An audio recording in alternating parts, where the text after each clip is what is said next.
वो कहाँ मैं कहाँ, और उनकी खुशबू से महके, उनकी खुशबू से महके चमन दर चमन, उनकी खुशबू से महके चमन दर चमन, तज़किरे आपके अंजुमन अंजुमन, तज़किरे आपके अंजुमन अंजुमन।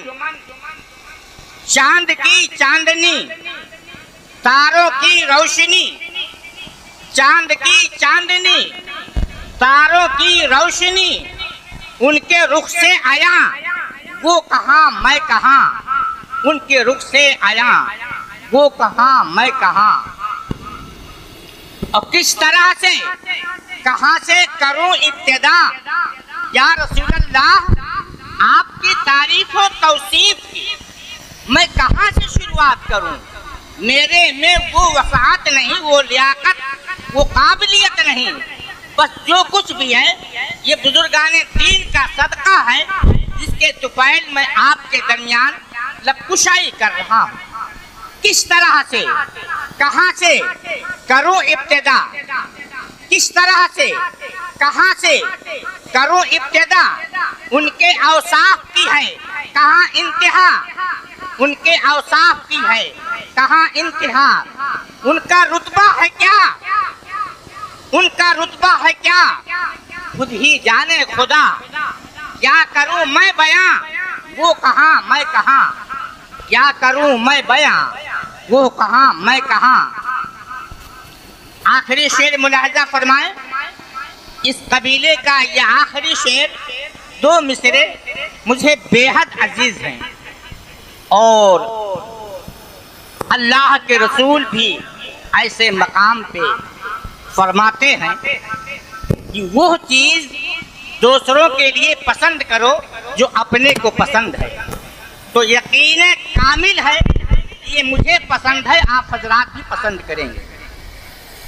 महलका, दिलकशा, खुशरवा, खुश अदा, रहनुमा, पेशवा, मुजतबा, मुस्तफा। अब एक मिसरा हुआ है, अगर चाहे तो फिर दोबारा पढ़ो। महलका, दिलकशा, खुशनवा, खुश अदा, रहनुमा, पेशवा, मुजतबा, मुस्तफा। जुमला महबूबियाँ अनगिनत खूबियाँ, जुमला महबूबियाँ अनगिनत खूबियाँ। मेरी कासिर जुबां वो कहाँ मैं कहाँ, मेरी कासिर जुबां वो कहाँ मैं कहाँ। हजराते गिरामी वक़ार, ये मिलाद शरीफ की महफिल रबीउल अव्वल शरीफ में तारीख मुकर्रर पाई थी, लेकिन मौसम के भेद चढ़ जाने से मुलतवी हुआ और सरकार गौसे आज़म के महीने में आ गया। लिहाजा इसे मौलूदुन नबी को रबीउल अव्वल से भी निस्बत हासिल है और सरकार गौसे आज़म से भी हासिल है। अभी अभी आप सबके सामने खुतबे मतनूना के बाद आयते मतलूआ पढ़ने का शरफ हासिल किया। अल्लाह तबारक तआला ने कुरान करीम में इरशाद फरमाया, क़द जाअकुम मिनल्लाहि नूरुन व किताबुम मुबीन। तहक़ीक़ की जान लो, अल्लाह की जानिब से एक नूर आया और रोशन किताब। हजराते गिरामी वक़ार, नूर से मुराद आमिना के लाल हैं, अब्दुल्ला के दुलारे हैं, मुतवल्लिये काबा अब्दुल मुत्तलिब के पोते हैं, बनी हाशिम के खानदान के चश्मो चराग हैं, दानाए गुजूब हैं, खत्मुर रसूल हैं, इमामुल अंबिया हैं, खतीबुल अंबिया हैं, अहमद मुस्तफ़ा हैं, हजरत मोहम्मद मुस्तफ़ा हैं सल्लल्लाहु ताला अलैहि वसल्लम हैं। और किताब से मुराद कुरान मजीद है। नूर से मुराद अल्लाह का महबूब है और किताब से मुराद कुरान मजीद है। हजराते गिरामी वक़ार, उस नूर के ताल्लुक से और उस कुरान मजीद के ताल्लुक से मैं चंद लम्हे आपसे गुफ्तगू करूंगा। वो नूर का कमाल तो देखो सही, उस नूर का कमाल तो देखो सही। वो नूर के का तवस्सुल और कमाल कितना जबरदस्त है कि जब हजरत आदम अलैहिस्सलातु व तस्लीम का हुक्म रब्बी पर पुतला बन करके तैयार हुआ, रूह डाल दी गई, लेकिन उसके बावजूद भी कल्बे आदम में रूह बेवस्त हो जाने के बाद भी हजरत आदम को करार न आया, हजरत आदम को सुकून न मिला। रब की बारगाह में दुआ किया कि या अल्लाह हमें बेहद बेचैनी है, हमारे दिल को किसी भी तरीके से करार नहीं है, हमें सुकून और तसल्ली नहीं मिल पा रही है। आखिरकार रब की मशीयत जोश में आई और अल्लाह तबारक तआला ने अपने महबूब के नूरे मुहम्मदी को कल्बे आदम में समो दिया, तो कल्बे आदम में रूह ठहर गई और हजरत आदम अलैहिस्सलातु व तस्लीम को करार आ गया, हजरत आदम को सुकून आ गया। तो बरादान मिल्लत इस्लामिया इस नूरे मुहम्मदी का कमाल देखते चलिए। अब एक मुद्दत तक हजरत आदम जन्नत में हैं और उनकी बीवी माई हव्वा जन्नत में हैं। हमें सिर्फ अल्लाह के हबीब की अजमत को बताना है, हम इन सब वाक़े में आपको ले जाना कतई नहीं चाहते हैं। तो हजरत आदम और माई हव्वा एक मुद्दत तक रहे, लेकिन बहुत मशहूर और मारूफ बात यह है, उस गंदुम का मजा चख लेने के बाद, उस गंदुम का जायका ले लेने के बाद फिर रब तआला ने जन्नत से बाहर किया। ये एक मसलहते खुदाबंदी थी। अगर हजरत आदम माई हव्वा इस खानदाने कीटी पर तशरीफ न लाते तो फिर ये इंसानी वजूद कैसे होता।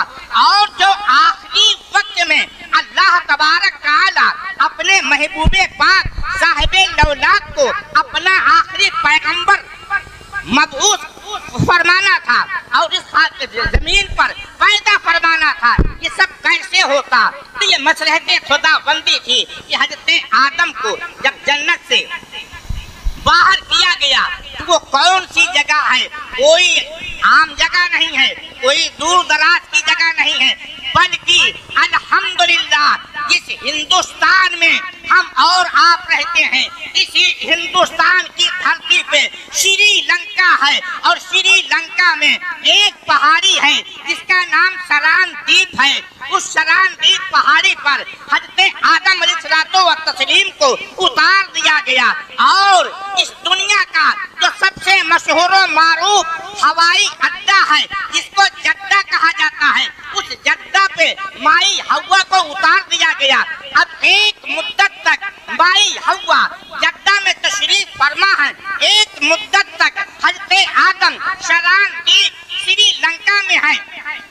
अब रब की बारगाह में दुआ कर रहे हैं, लेकिन जब ये दिल में ख्याल आया कि जब हमारी रूह बेचैन हो रही थी, जब हमारी रूह बेकरार हो रही थी, तो ऐसे आलम में अल्लाह ने अपने महबूब के नूर को मेरे कल्ब में समो दिया था, हमें सुकून मिल गया था। लाओ उस नूरे मुहम्मदी का वसीला ले लिया जाए। हजरत आदम ने नूरे मुहम्मदी का वसीला ले लिया।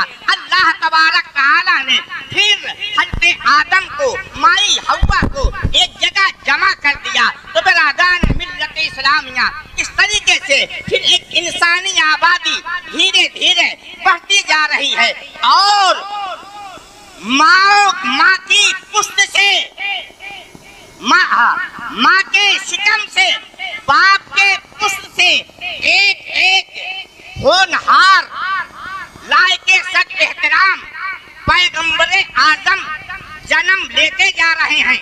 कभी हजरत शीश अलैहिस्सलाम जन्म ले रहे हैं, तो कभी हजरत नूह अलैहिस्सलाम तशरीफ ले आ रहे हैं, तो कभी हजरत यहया अलैहिस्सलाम आ रहे हैं, तो कभी हजरत जकरिया अलैहिस्सलाम आ रहे हैं, तो कभी हजरत यूनुस अलैहिस्सलाम आ रहे हैं, कभी यूसुफ अलैहिस्सलाम आ रहे हैं, कभी इसहाक अलैहिस्सलाम आ रहे हैं, कभी याकूब अलैहिस्सलाम आ रहे हैं, कभी इब्राहीम अलैहिस्सलाम आ रहे हैं, कभी मूसा कलीमुल्लाह आ रहे हैं, कभी इस्माइल ज़बीहुल्लाह आ रहे हैं।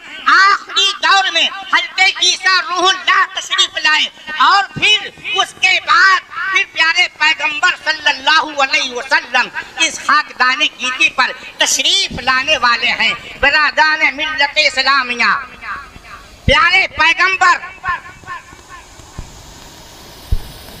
जिस नुत्फे से पैदा हुए हैं, यानी वो प्यारा प्यारा नुत्फा कोई और नहीं बल्कि मुतवल्ली काबा अब्दुल मुत्तलिब का बेटा हजरत अब्दुल्ला है। हजरत अब्दुल्ला के पुश्ते मुबारक और हजरत आमिना खातून के शिकमे अतहर से प्यारे पैगंबर सल्लल्लाहु अलैहि वसल्लम इस खाकदानी गीती पर तशरीफ ले आए। हजराते मोहतरम वो घड़ी करीब आई कि अल्लाह के रसूल इस खाकदानी गीती पर यानी मक्का की सरजमीन पर अब्दुल मुत्तलिब के घर के आंगन में तशरीफ लाने वाले हैं। उस टाइम पर मुतवल्ली काबा अब्दुल मुत्तलिब काबा शरीफ तशरीफ ले गए हैं, रब की बारगाह में दुआ कर रहे हैं, सलामती की भीख मांग रहे हैं और एक नौनिहाल बच्चे के लिए दुआ कर रहे हैं। बिरादान मिल्लत इस्लामिया, इधर रब ताला ने रूहुल अमीन सिदरा के मकीन जिब्रील अमीन को आवाज दिया, ए जिब्रील अमीन कहाँ हो? जिब्रील ने जवाब दिया, ऐ अल्लाह मैं अपने मकामे सिदरा पे हूँ, तू हुक्म कर मैं हाजिर हो जाऊं। अल्लाह अकबर।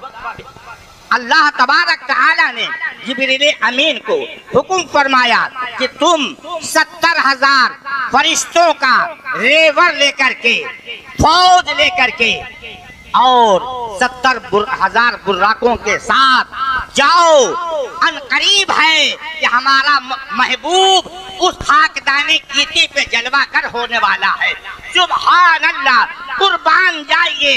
ऐसा बच्चा नबिये कायनात से पहले कोई नहीं पैदा हुआ था और न ही कयामत तक ऐसा बच्चा पैदा हुआ होगा जैसा बच्चा नबिये कायनात सल्लल्लाहु अलैहि वसल्लम बच्चा बन करके मक्का की सरजमीन पे तशरीफ ले आए हैं। तो एक तरफ हूरों की जमात आ गई है, दूसरे तरफ फरिश्तों की जमात आ गई है और इन सब की शमूलियत है, सबका मुबारकबाद है। हूरों गिलमा तशरीफ ले आई हैं। उन हूराने बहिश्ती को हज़रत आमिना खातून ताज्जुब में आकर के देखा और पूछा कि ऐ बहन आप लोग कौन हैं? आज से पहले तो हमने आपको कभी नहीं देखा था, आखिर आपका घर कहाँ है? आप कहाँ की रहने वाली हैं? किस जगह से आप तशरीफ ले आई हैं? तो वो तमाम हुराने बहिश्ती ने ये जवाब दिया था कि हम लोग हुराने बहिश्ती हैं, अल्लाह का हुक्म हुआ कि हम आपके करीब आए, आपके मिजाज कुर्सी के लिए आए हैं, आपके खैर खाही के लिए आए हैं। तो हज़रत आमिना खातून कहती हैं हम बिल्कुल आराम से हैं, हम बिल्कुल सुकून से हैं, हमको जर्रा बराबर कोई तकलीफ नहीं है। बिरादान मिल्लत इस्लामिया, वो हुराने बहिश्ती के जुर्मत में हज़रत आमिना खातून के शिकमे मुबारका से नबी कौनैन सल्लल्लाहु अलैहि वसल्लम की पैदाइश हो जाती है।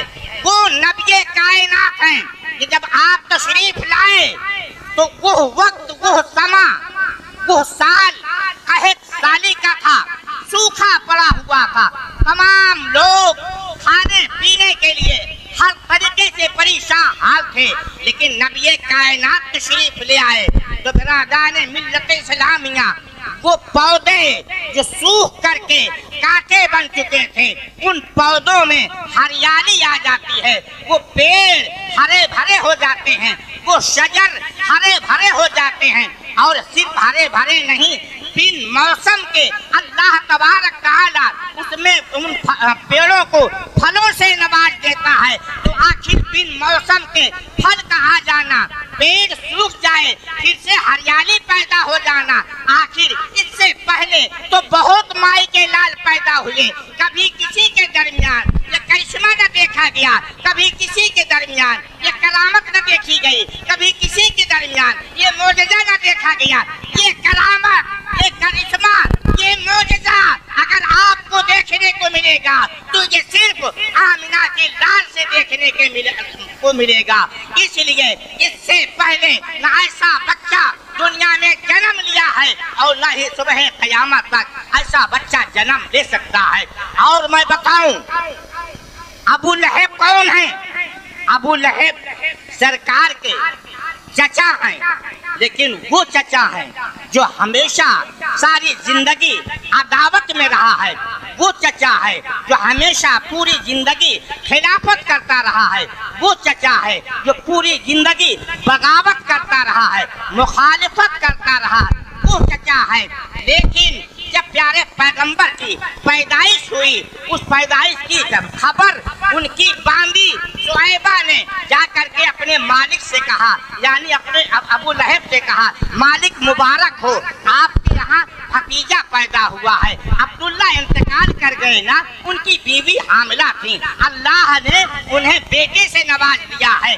जब बेटे की भतीजे की पैदाइश की खबर अबू लहब को पहुंची, अबू लहब खुश हो गया और उठ खड़ा हुआ, खुशी में मस्त होकर के शुएबा को फौरन आजाद कर दिया और कहा कि हे शुएबा, अब तुम जा सकती हो अपने एतबार से, अपने ढंग से, अब तुम अपनी जिंदगी गुजारोगी। बिरादराने मिल्लत इस्लामिया, शुएबा अपने मुकद्दर पे फख्र करती हैं, अपने मुकद्दर पे नाज करती हैं।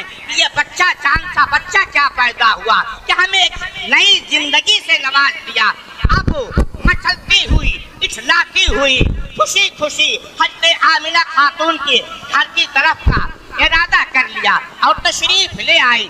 आने के बाद मुबारकबाद पेश किया और हज़रत आमिना खातून ने सवाल किया, ए शुएबा, तुम हमारे चचा के पास से कैसे रिहाई पा गई हो, कैसे फुर्सत पा गई हो? कहा कि यही तो बड़ी ताज्जुब की बात है, मैं इस वजह से रिहाई पा गई, ये आपका जो नवमौलूद बच्चा पैदा हुआ, इस नवमौलूद बच्चे ने हमारे जिंदगी में चार चांद लगा दिया। इसकी पैदाइश की खबर मैंने तुम्हारे चचा यानी अबू लहब को दिया, वो खुश होकर के हमें आजाद कर दिया। लेकिन ए दुल्हन, जब आदमी खुशी का मौका पाता है तो उस खुशी के मौके पे कुछ न कुछ सौगात चढ़ाता है, कुछ न कुछ नजराना अकीदत पेश करता है। मेरे पास तो आपके बच्चे के लिए, आपके लिए देने के लिए कोई नजराना नहीं है, कोई सौगात नहीं है, लेकिन मैं चाह ये रही हूँ, ये बच्चा आपका पैदा हुआ, जमीन की घास सूख चुकी थी लेकिन हरियाली छा गई, पेड़ सूख चुके थे लेकिन वो हरे भरे हो गए, उसमें फल आ गए, मवेशी जानवर सूख चुके थे लेकिन वो फरबा और मोटे हो गए। और आलम ये हुआ कि जिन लोगों ने वो भेड़ बकरी गाय ऊँटनी पाल रखे थे, इतना उस रोज उन लोगों ने दूध दुहा, इतना दूध दुहा कि घर के सारे बर्तन दूध से भर गए और उसके बाद भी खन से दूध टपक रहा है।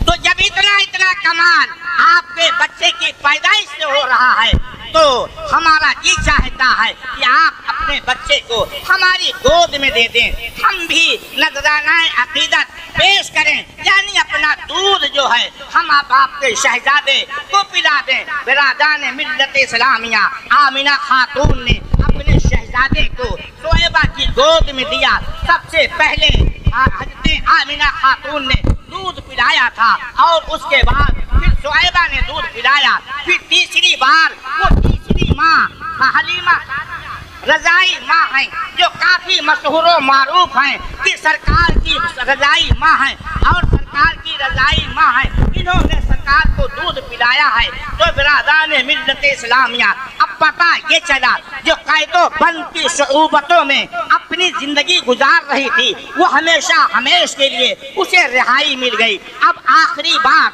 मैं कह करके ये गुजरना चाहूँगा कि नूर की बात जहाँ थोड़ा बहुत मैंने आपको समझा दिया।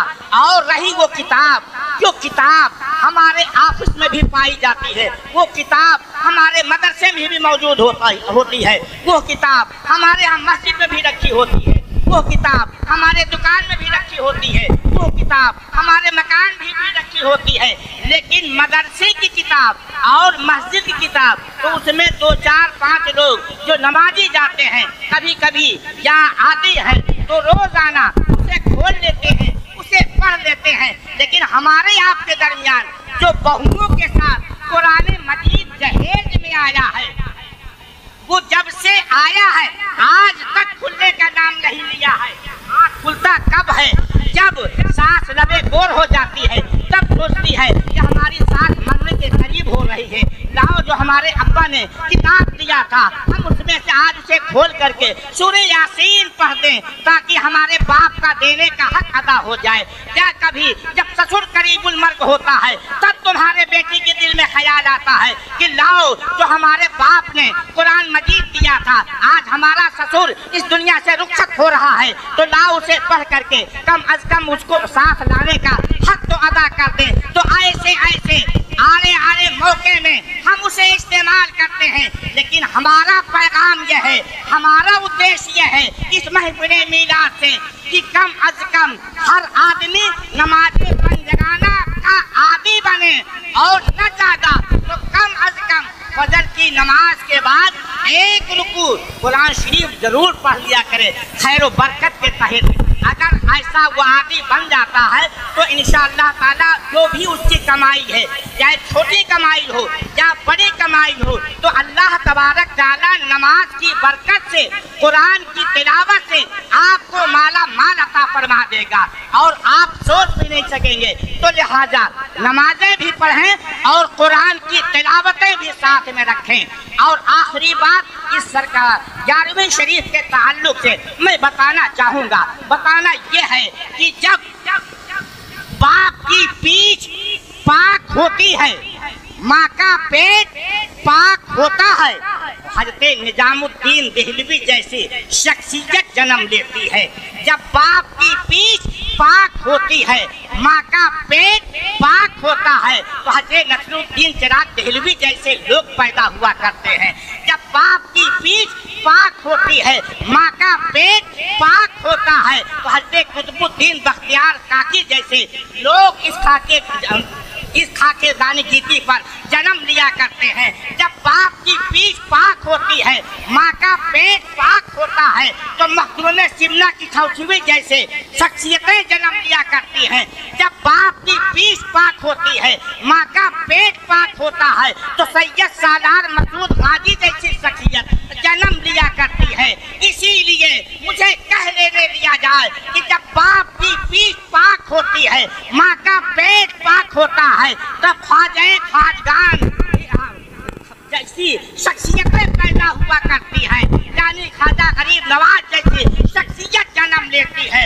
और आखिरी पॉइंट पे पहुंच जाइए, जिसके नामे पाक से इस महफिल पाक को सजाया गया है कि जब बाप की पीठ पाक होती है, माँ का पेट पाक होता है, तो अल्हम्दुलिल्लाह गौसुल आजम पीराने पीर दस्तगीर हजरत मुहीद्दीन अब्दुल कादिर जिलानी जैसी शख्सियतें जन्म लिया करती हैं। लिहाजा हम तमाम लोगों को अल्लाह के वलियों से मोहब्बत करने की अल्लाह तौफीक अता फरमाए, अल्लाह के नेक बंदों से मोहब्बत करने की तौफीक अता फरमाए। और खास तौर से जो छोटे बड़े किस्म के उलमा हजरात हैं, उनसे हम तमाम लोगों को जुड़े रहने की अल्लाह तौफीक अता फरमाए। उनकी कुर्बत में, उनकी सोहबत में, उनकी मोहब्बत में, उनके पास वक्त गुजारने की तौफीक अता फरमाए। इंशाअल्लाह ताला आप अपने जिंदगी का कुछ वक्त अपने इमाम के पास, अपने आलिम के पास अगर दोगे तो उसके एवज में कुछ न कुछ बातें, अल्लाह उसके रसूल की हिकायतें, तबलीग आपके दरमियान वो जरूर रखेगा। लिहाजा ये जान ले कि अल्लाह तबारक तआला ने हमें और आपको क्यों पैदा फरमाया है। अल्लाह का कुरान बोलता है कि वमा खलक़तुल जिन्ना वल इंसा इल्ला लियअबुदून, यानी मैं इंसान और जिन्नात को कतई पैदा न करता, अगरचे पैदा किया है तो अपनी बंदगी के खातिर पैदा किया है, अपनी इबादत के लिए पैदा किया है। अच्छा, ये तो हुक्म आ गया कि हमारी पैदाइश इबादत के लिए है, हमें अपने रब की इबादत करना है, हमें अपने रब की परस्तिश करना है, हमें अपने रब को राजी रखना है। लेकिन कब तक? तो जैसे कुरान के हुक्म से पढ़ने का हुक्म आया है, उसी तरीके से कुरान का हुक्म है कि वाबुद रब्ब का हत्ता यातियकल यकीन, यानी जब तक तुम्हें मरने का यकीन न हो जाए उस टाइम तक उस रब की इबादत करना हम पर और तुम पर फर्ज है। इन तमाम बातों पर अल्लाह हम सबको अमल करने की तौफीक अता फरमाए। इतनी तौफीक दे या रब जुदा होने से पहले, इतनी तौफीक दे या रब जुदा होने से पहले लोग इतना तो कहें कि नक्शे वफा छोड़ गया। अस्तगफिरुल्लाह रब्बी मिन कुल्लि ज़ंबिन व अतूबु इलैहि व मा अलैना इल्लल बलागुल मुबीन।